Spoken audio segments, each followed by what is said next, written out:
అందరికీ నమస్కారములు. తెలుగుదేశం పార్టీ కార్యకర్తలకు, నాయకులకు, అభిమానులకు, శ్రేయోభిలాషులకు అందరికీ నా నమస్కారాలు తెలియజేసుకుంటున్నాను. రేపటి దినాన మన దివంగత నేత మంత్రివర్యులు శ్రీ విజయవేముల వీరారెడ్డి గారి 25వ వర్ధంతి సందర్భంగా మన బద్వేల్ 4 రోడ్ల కూడలిలో అతనికి ఎంతో ఘనంగా నివాళులు అర్పించాలని చెప్పేసి నేను మనస్ఫూర్తిగా కోరుకుంటున్నాను. ఈ ర్యాలీకి బద్వేల్ నియోజకవర్గం నుంచే కాదండి, మొత్తం కడప జిల్లా నుంచే ప్రతి ఒక్క నాయకులు, అభిమానులు పాల్గొని ఈ ర్యాలీని ఎంతో ఘనంగా సక్సెస్ చేయాలని చెప్పేసి నేను మనస్ఫూర్తిగా కోరుకుంటున్నాను.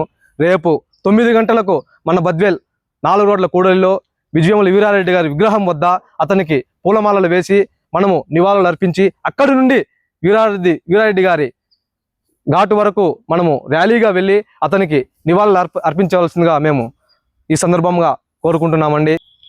ముఖ్యంగా మన వీరారెడ్డి గారు 6 సార్లు ఎమ్మెల్యేగా గెలిచారంటే మన బద్వేల్ నియోజకవర్గ ప్రజలలో ఎంతగానో అతని స్థానం ఎలా ఉందో ప్రతి ఒక్క ప్రజల గుండెల్లో మనం తెలుసుకోవచ్చండి.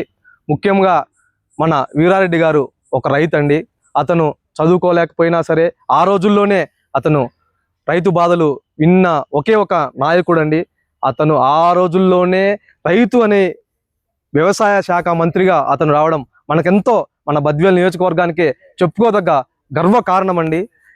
అతను రైతు కాబట్టి ప్రతి ఒక్క రైతుకి అతను సమస్యలు వింటూ అతనే స్వయంగా పొలాలకు వెళ్ళి వాళ్ళ సమస్యలు చూసి వాళ్ళ సమస్యలకు ఎంతగానో కృషి చేసి అసెంబ్లీలో అతని గళాన్ని వినిపించి మరి రైతులకు సేవ చేసిన ఏకైక వ్యక్తి మన విజయవేముల వీరారెడ్డి గారని, విద్యా ప్రదాత మన విజయవేముల వీరారెడ్డి గారండి. ఎందుకంటే అతను ఆ రోజుల్లోనే మన బద్వేల్ నియోజకవర్గానికి ఒక మంచి కాలేజీ లేదని ఆ రోజుల్లోనే ముందు చూపుతో ఆలోచించి ఎస్బీవీఆర్ విద్యా సంస్థ స్థాపించడం జరిగిందండి. ఇప్పుడు మన ఎస్బీవీఆర్ విద్యా సంస్థల్లో చదువుకున్న ప్రతి ఒక్క విద్యార్థులు ఎంతో, ఒక రాష్ట్రంలోనే కాదు, దేశంలోనే కాదు, ప్రపంచంలోనే ఎంతో అగ్రస్థానంలో ఉన్న వ్యక్తులు ఉన్నారంటే ఇప్పుడు ఆ ఎస్బీవీఆర్ కాలేజీ వల్లనే వీళ్ళు ఉన్నారని మనం ఎంతో గర్వకారణంగా చెప్పగలుగుతామండి. ఇప్పుడు ఆ వీరారెడ్డి గారికి అప్పట్లోనే ఆ రోజుల్లో ఉన్నారంటే వీరారెడ్డి గారికి హ్యాట్స్ ఆఫ్ అని నేను తెలియజేస్తున్నాను.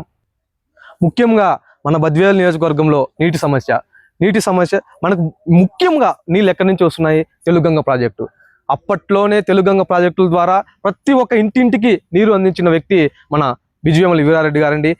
ఈరోజు ఆ తెలుగంగ ప్రాజెక్టుకి అతను ఎడమ కాలువకు వీరారెడ్డి గారు పేరు ప్రకటించారంటే అతను ఎంత సేవ చేస్తే కానీ మనకు ఆ ప్రాజెక్టు తేగలిగారని ఇలా చెప్పుకుంటూ పోతే కీర్తిశేషులు దివంగత నేత మంత్రివర్యులు విజయవేముల వీరారెడ్డి గారు ఎంతో కష్టపడ్డారండి. అతన్ని అహర్నిశలు మన బద్వేల్ నియోజకవర్గం కోసము కష్టపడి 2000 సంవత్సరంలో క్రిస్మస్ వేడుకలు ప్రపంచవ్యాప్తంగా జరుపుకుంటూ ఉంటే మన బద్వేల్ నియోజకవర్గంలో 2000 సంవత్సరంలో అతను మరణించడం జరిగిందండి.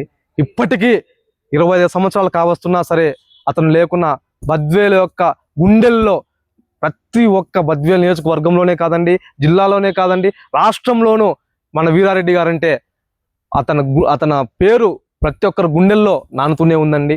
అతనికి రేపు మనము ఎంతగానో ఘనంగా నివాళులు అర్పించుకోవాల్సిందిగా కోరుతున్నాను.